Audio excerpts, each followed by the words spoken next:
This time we have a theme of Tiger to talk about. We find that the poem Tiger is written by William Blake, who is a precursor of Romantic Revival.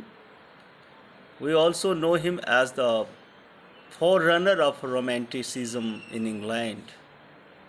So he is not completely a romantic personality.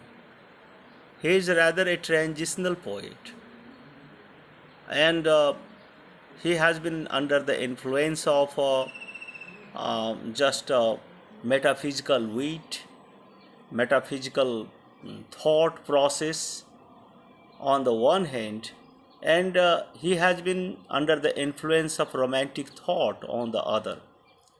So, in his poem, you find the combination of both metaphysical element and romantic element. Here, when we are talking about Tiger and we come to talk about theme of Tiger, we find that he is just taking resort to the idea of both of the schools that we have just discussed, that is metaphysical school and romantic school. In this present poem, we are going to find how William Blake is just taking help of the poetic composition system of metaphysical school, and at the same time, we can also talk about his vision and use of imagination, particularly, which is the basic elements of romanticism into his poem. So I am Dr. Naveen Kumar Jha, just making all this kind of discussion under the theme section of the poetic analysis. We find that uh, the sister poem of the tiger is the lamb, and we find that he examines the existence of evil. We know that this world is not only the place where we can find good elements. We find that this world is full with so many just elements which are destructive, and we can call them evil elements as well. So when just we are taking the shape of tiger into our mind as has been portrayed into this poem, we find that it has been presented as an impressive figure because of its symmetrical composition and because of its just color which burns brightly. So there are so many things that God has poured on tiger to make it impressive, to make it symmetrical. And we can also say that thing is full with destructiveness, and it is the symbol of evil. We can say that it is the thing which is going on in our world, that there are so many beautiful things, and within the beauty of the thing we can find that there are some evil elements also present, as we can say that rose and thorn live together, and rose attracts us, charms on us, but at the same time when you are going to pluck rose, just there is a thorn there to just prank our skin and so on. So it is all the thing that we can find just going on in the life, and it is why the existence of both tiger and lamb is to be considered together. So the point is that we cannot expect only the thing which is good to take place in this world. We can at the same time expect the thing which is just what we can call full with evil elements also. So rather most often you find that this world is reflection of these two kinds of contradictory qualities, just as God has made it. God has not made it in the sense that there should be a pleasant looking atmosphere all the time.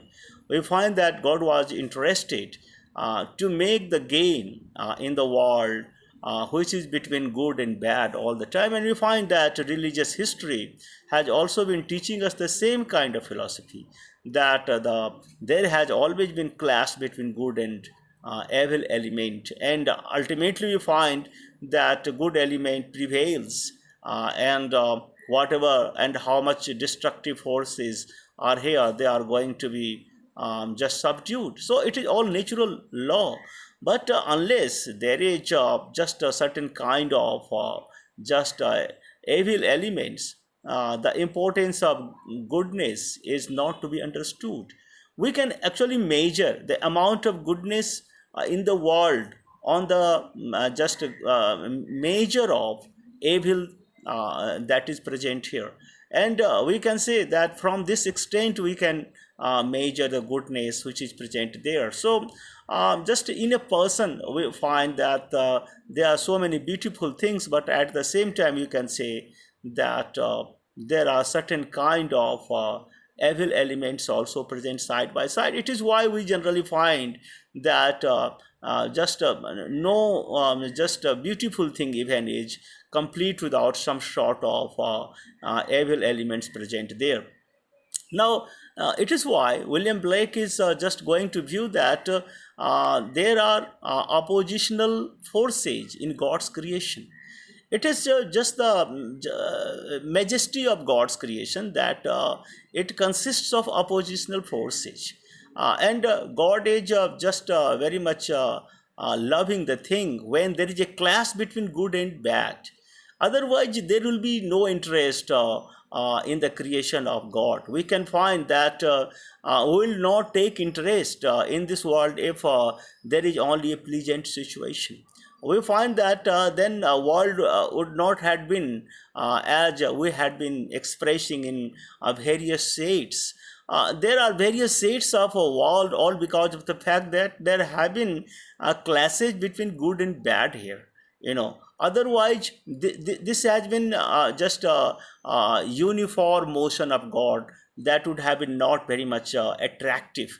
So just to make the world attractive, the presence of evil is equally essential as is the presence of good. So we can say that if the poet is going to raise the question, if God created everything, why does evil exist? That God should not make the evil things. It is what his just emphasis is, that God is just going to make such a beautiful thing like tiger. So why just fearsome element is present into the tiger? Tiger must be fearless. Had there been no just element of fear associated with tiger, just we would have been playing with tiger so easily, and just it would not have been good just for the creature like tiger, that just there would have been no fear of tiger, and we would have been playing with tigers. Would have been just very much disinterested game. The game is interested when there is a clash, and the more clashful game is, the more entertaining that game is. So the result is just simply remembered when there is a bitter clash between two oppositional forces. So the God has been of the opinion that there should be a bitter clash among the good and evil in the society, in the world, that God would be into the very much umpiring position to take decision and to be remembered just for his decision and for his justice. Ultimately find that there is no question on the just merit of his justice, that God is always taking side of the good, just no matter how bitter, how cruel the just negative side is here forcing. And it has been very much clear from the war of the Mahabharata that there were clashes between good and evil. And just we remember the Mahabharata and the Ramayana and the epic just Paradise Lost and so on, all because of the clashes which have been taking place between good and bad. So simply speaking, tiger is beautiful, a purposeful creation. And just it is just the purpose of the creation that tiger is fearful, to kill, to inflict pain on the others. If there is no pain, there is no enjoyment of what we can call just a comfort. We realize the extent of comfort only when we have passed through pain.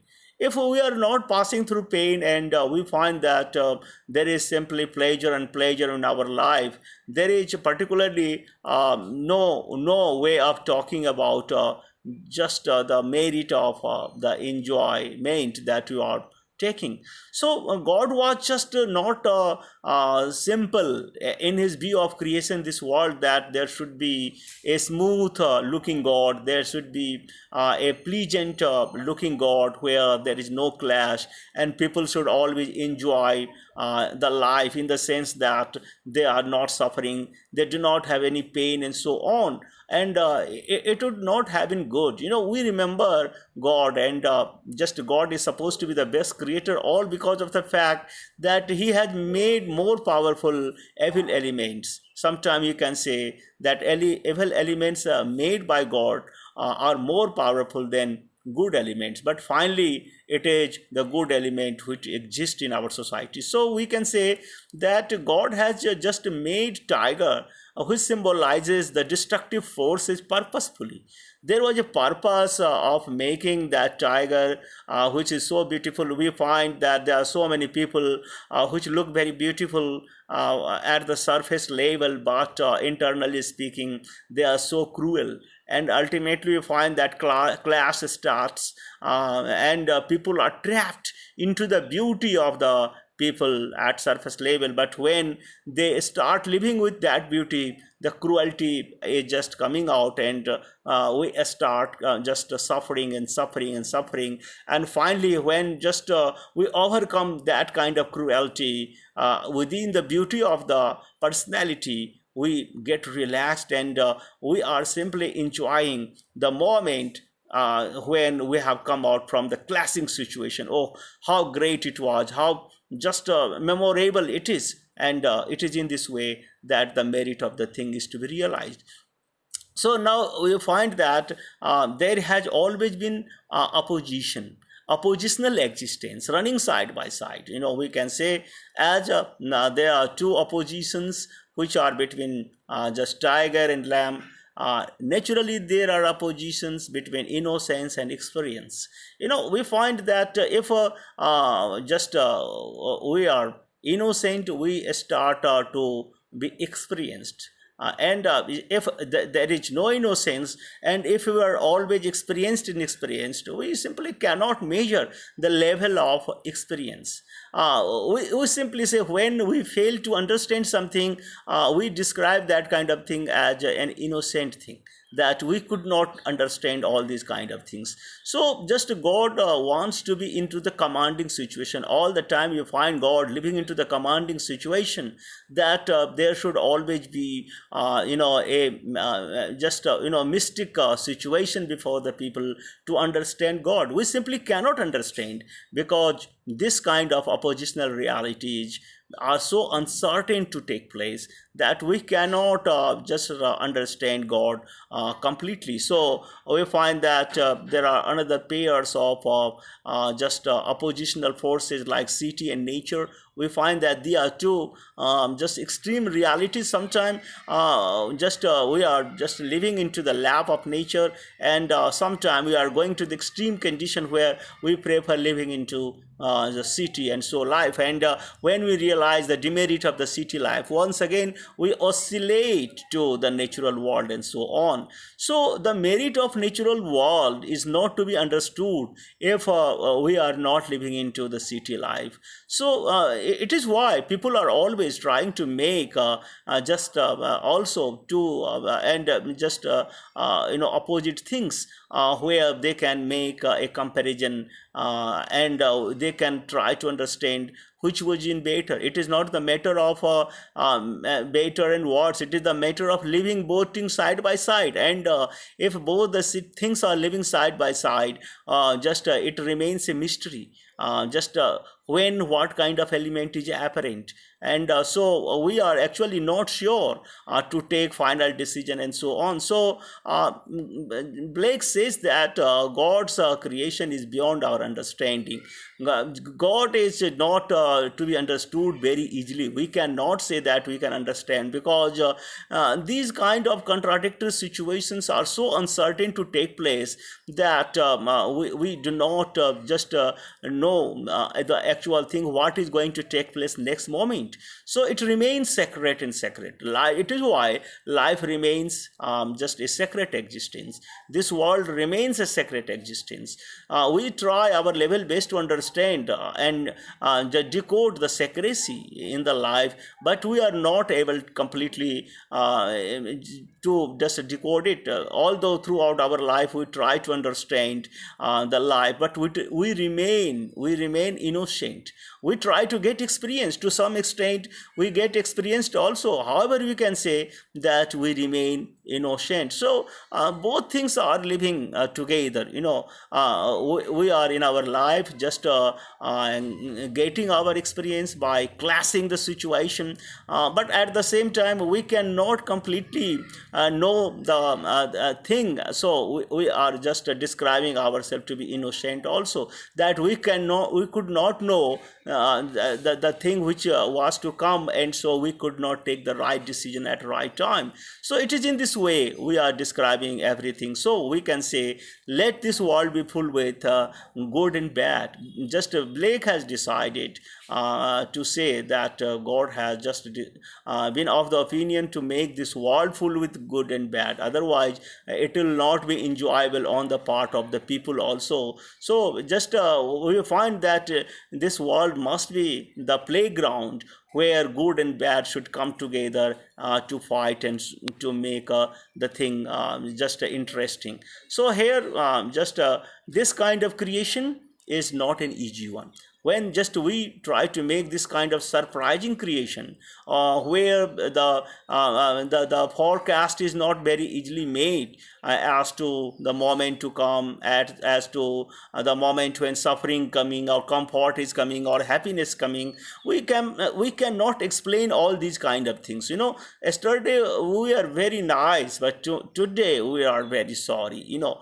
And even today, just we find that there are different kind of feelings through which we are passing. So this kind of uncertain just coming and going of the feeling is all due to the creation of the God. And God has this kind of creation which needs skill, artistry and imagination. It is here that just the poet has just taken help of imagination of romanticism.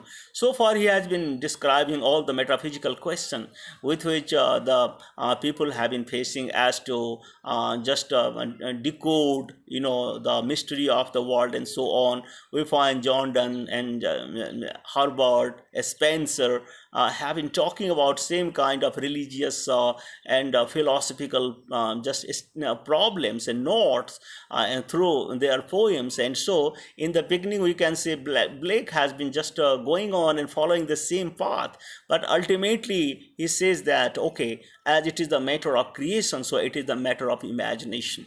And this kind of surprising creation needs just a skill, artistry and imagination. And this kind of just things are also required just into the romantic just composition as well. You find that romantic poets were also skilled, just they were just keeping artistry, and they were the master of imagination. That and God has just imaginatively made this kind of thing, where tiger and lamb were kept just on the same plane. So God's creation incorporates dangerous thing as well.